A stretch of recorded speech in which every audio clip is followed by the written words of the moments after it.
Ini kita langsung to the point, kita berbeda akidah baik dengan dia atau cak mana lagi Ustaz? Untuk bantah, untuk ngempaskan orang ini, untuk bantingkan kaum Sawa ini. Fa idza lakitumuhum faqtuluhum. Jika engkau ketemu mereka, bunuh. Seperti yang kejadian di Saudi tahun 79. Indonesia saat ini banyak sekali perselisihan, perbedaan. Sesama Islam saja sangat banyak. Sehingga kita dapat melihat apakah ini tanda-tanda akhir zaman yang begitu nyata saat ini. Lah dekat hari kiamat, dihitung hurufnya bernilai 1500. Dan yang terakhir bertasawuf. Jika ada orang katanya ahlu sunnah tapi melarang santrinya belajar tasawuf, kita bertanya juga, ente beneran ahlu sunnah atau ahlul bid'ah? Ini adalah multi level marketing yang sesungguhnya. Maka jangan ragu, memulai wakaf dengan diri kita sendiri dan ajak orang lain. Assalamualaikum warahmatullahi wabarakatuh. Lebih jelas ini ya. Alhamdulillah wassalatu wassalamu ala sayyidina Rasulillah, amma ba'du. Izinkan kami bertanya kepada Ustadz yang mulia. Kami ingin menanyakan daripada untuk to the point kepada orang-orang kaum Salafi ini, kaum Sawah atau Salafi Wahabi. Ini kita langsung to the point, kita berbeda akidah baik dengan dia atau cak mana lagi Ustaz? Untuk bantah, untuk ngempaskan orang ini, untuk bantingkan kaum Sawa ini. Intinya, yo dia tak boleh untuk ucap salam di luar dia, tak di dia tak di ini kenyo, jangan ucap salam di luar dia. Baik. Jadi intinya, apakah bisa langsung kita kata, udah, oke, kita beda akidah. Kalian menjasmanikan Allah, kami tidak, kami sifat 20. Kalian ahli bid'ah, tri tauhid. Kayak mana itu Ustaz kira-kira? Wabillahi taufiq wal hidayah. Wassalamualaikum warahmatullahi wabarakatuh. Anak ini wong 19 ilir sini lah Tad. Wong asli sini juga. Tapi domisili di Suro. Perkenalkan nama aku Zainal Ustaz. Bang Zainal. Hanya Ustaz insyaallah. Ya. Pertanda tadi Bang Zainal ya. Wong gitu. Ini pemberantas kayaknya nih. Iya. Sabar Bang ya. Apa seharusnya sikap kita terhadap kelompok Salafi dan Wahabi? Selama mereka belum angkat senjata, kita belum boleh bersikap kasar kepada mereka. Paham? Jadi belum boleh tawuran dengan mereka ya. Jadi apa makna kalam Nabi? Fa idza lakitumuhum faqtuluhum. Jika engkau ketemu mereka, bunuh. Itu bunuh itu kalau mereka sudah angkat senjata. Ya. Jadi mereka kalau sudah mulai seperti yang kejadian di Saudi tahun 79, Duhaiman, orang lagi haji tanya guru-guru kita, habaib-habaib kita yang dulu sedang belajar di Mekah. Mereka faham kisah itu. Ya. Guru-guru saya cerita tahun 79, Duhaiman, murid bin Baz, tapi dia pun melanggar manhaj bin Baz. Dia bredel itu Masjidil Haram. Dia tembak orang-orang siapa saja yang melawan. Katanya kembali ke kitab dan sunnah. Maka Salafi ini terbagi 3 Bang Zainal, abang-abang semua ya.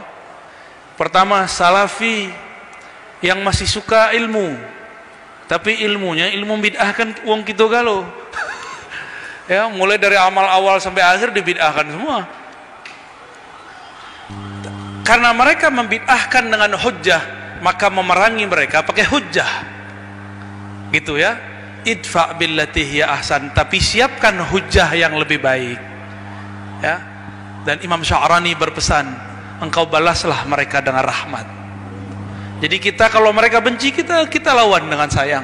Dan Nabi mengatakan di hadis Muslim, tidaklah kekerasan, kekasaran bertemu kelembutan kecuali kelembutan mengalahkannya.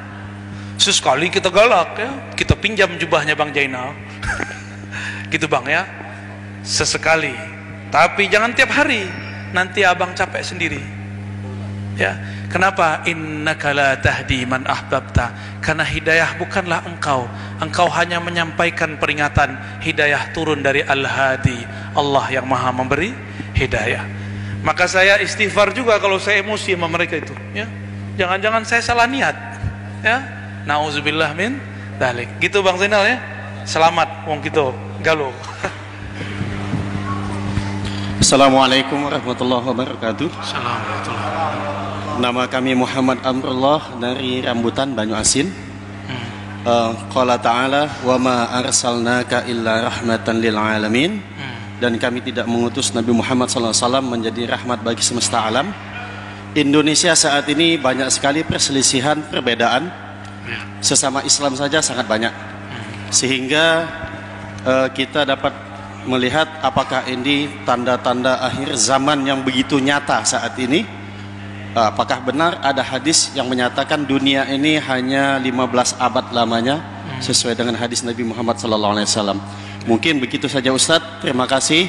Semoga Allah Subhanahu wa taala melancarkan segala urusan antum. Amin. Amin ya rabbal alamin. Wassalamualaikum warahmatullahi wabarakatuh. Waalaikumsalam warahmatullahi wabarakatuh. Terima kasih Ustaz.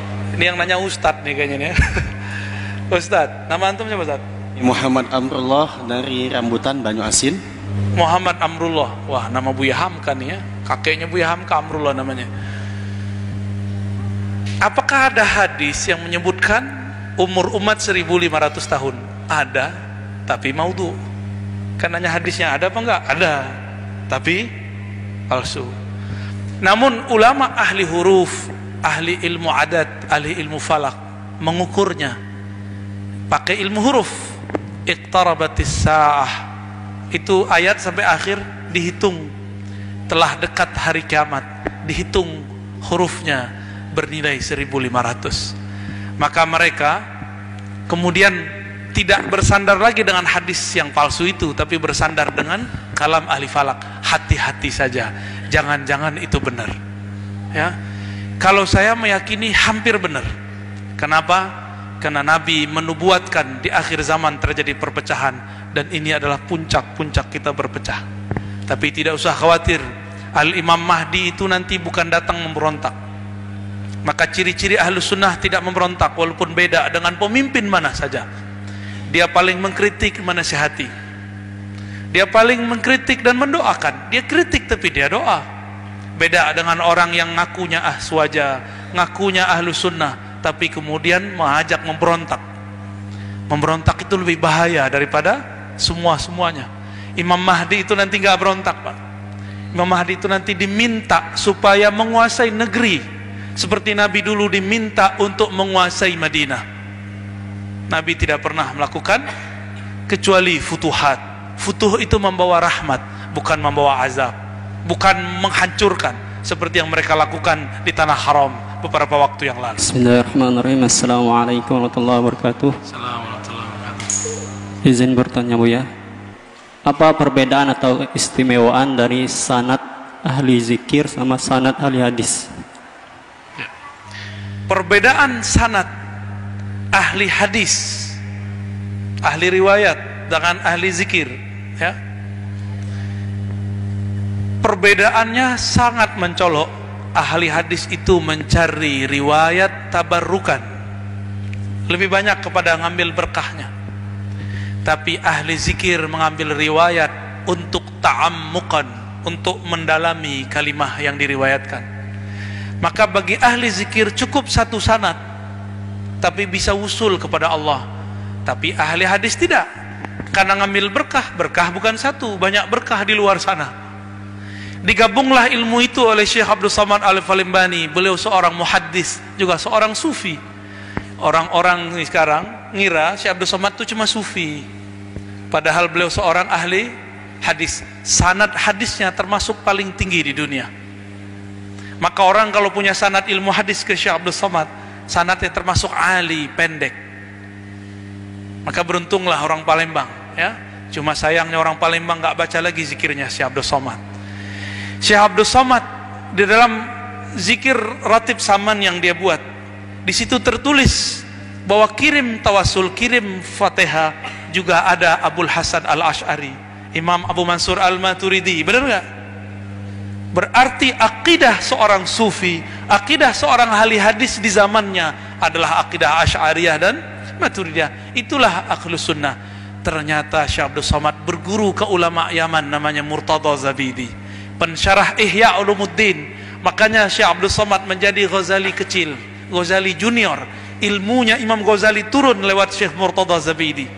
Said Murtada Zabidi mengatakan, "Idza utliqa ahlus sunnati wal jamaah fahum al-asy'ariyah wal maturidiyah." Jika engkau menyebut ahlus sunnah, maka tiadalah mereka kecuali imam-imam Asy'ariyah, Maturidiyah. 2016 yang lalu, ulama-ulama Al-Azhar, ulama Yaman, ulama Zaituniyah, ulama Maroko, ulama-ulama kita berkumpul lalu berijma. Manhum ahlus sunnah? Siapakah ahlus sunnah? Satu yang berakidah Asy'ariyah Maturidiyah. Inilah akidah ahlul hadis. Dua bermazhab yang empat. Maka kalau ada yang anti mazhab, anti Asy'ari, kita curiga ahlus sunnahnya ahlus sunnah palsu. Dan yang terakhir bertasawuf. Jika ada orang katanya ahlus sunnah tapi melarang santrinya belajar tasawuf, kita bertanya juga, ente beneran ahlus sunnah atau ahlul bid'ah? Kif? Mazal? Masih ada? Baik. Terakhir, yang nak nanya. Aduh. Oh ya, Fadal.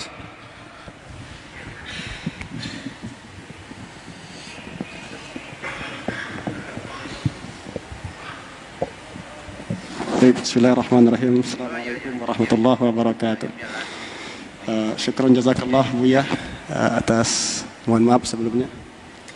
Permisi Buya, saya ingin bertanya. Tadi Buya tadi telah menjelaskan tentang salawat, bahkan faedah salawat, masya Allah luar biasa Buya. Dan yang ingin saya tanyakan Buya, seafdal salawat, afdal salawat itu bagaimana ucapannya seperti itu? Dan ada juga yang mengatakan sesingkat-singkatnya Allahumma shalli ala Muhammad wa ali Muhammad, atau bagaimana seperti itu, sehingga kami merasakan dan berdampak pada diri kami ketika kami membaca salawat itu Buya. Syukran, terima kasih. Wassalamualaikum warahmatullahi wabarakatuh. Assalamualaikum warahmatullahi wabarakatuh. Salawat Allah ya? Betul, antum tanya salawat Allah. Waduh, ini mau mabuk bertuhan ini. Ya. Salawat yang afdol dibaca, salawat mana saja, yang penting hati terhubung kepada yang memberi salawat dan kepada yang disalawatkan.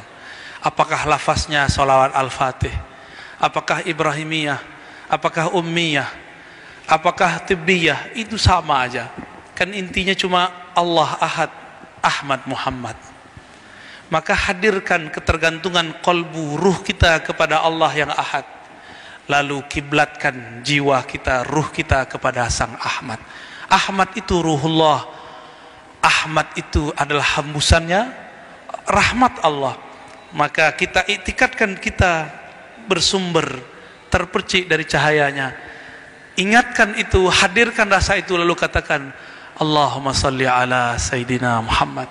Ya Allah, turunkanlah, limpahkanlah sayangmu. Itulah salawat, sayangmu kepada Nabi Muhammad. Kalau itu melimpah ruah, pasti terpercik kepada kita. Percikannya 1 kali salawat Allah terpercik kepada kita 10 kali. 10 itu di sisi Allah, bukan di sisi makhluk. Maka dia besarnya bukan maha, bukan tidak bisa dihitung lagi. Bahkan ada orang yang mati su'ul khatimah, tapi Allah selamatkan karena dia bersalawat 1 saat dalam hidupnya, dan dia mengenang bagaimana Allah bersalawat kepada Rasulullah sallallahu alaihi wasallam. Seharusnya dia su'ul khatimah, bolak-balik, kelipuk, tapi karena dia dulu salawat kepada Nabi, rasa manis salawat itu kemudian mengobati semua sakitnya hendak mau mati. Maka kalau ingin husnul khatimah, bacalah salawat kepada Rasul sallallahu alaihi wasallam. Baca salawat apa saja. Oleh karena itu, syekh kita dari dulu mengajarkan sebelum salawat, mantapkan nama Allah di kalbu. Sebut nama Allah, ya Allah, ya Allah, baru salawat. Ya, gitu ya. Itu ijazahnya siang ini. Sebelum salawat, baca ya Allah 3 kali di kalbu. Ya Allah, ya Allah, ya Allah. Baru kita Allahumma salli ala Sayyidina Muhammad. Pasti bergetar. Kalau diteruskan matanya bisa berlinang. Khalas? Qabil tuh. Waduh. Cukup ya, saya tutup ya. Jamaah Wong Afwan, Bu, Kito ya. Galo. Saya Bu, ya. mohon izin karena habis ini mau langsung jalan. Mohon tidak musafahah, cukup bil qulub karena cinta kita kepada Allah Rasul itu sudah cukup ya.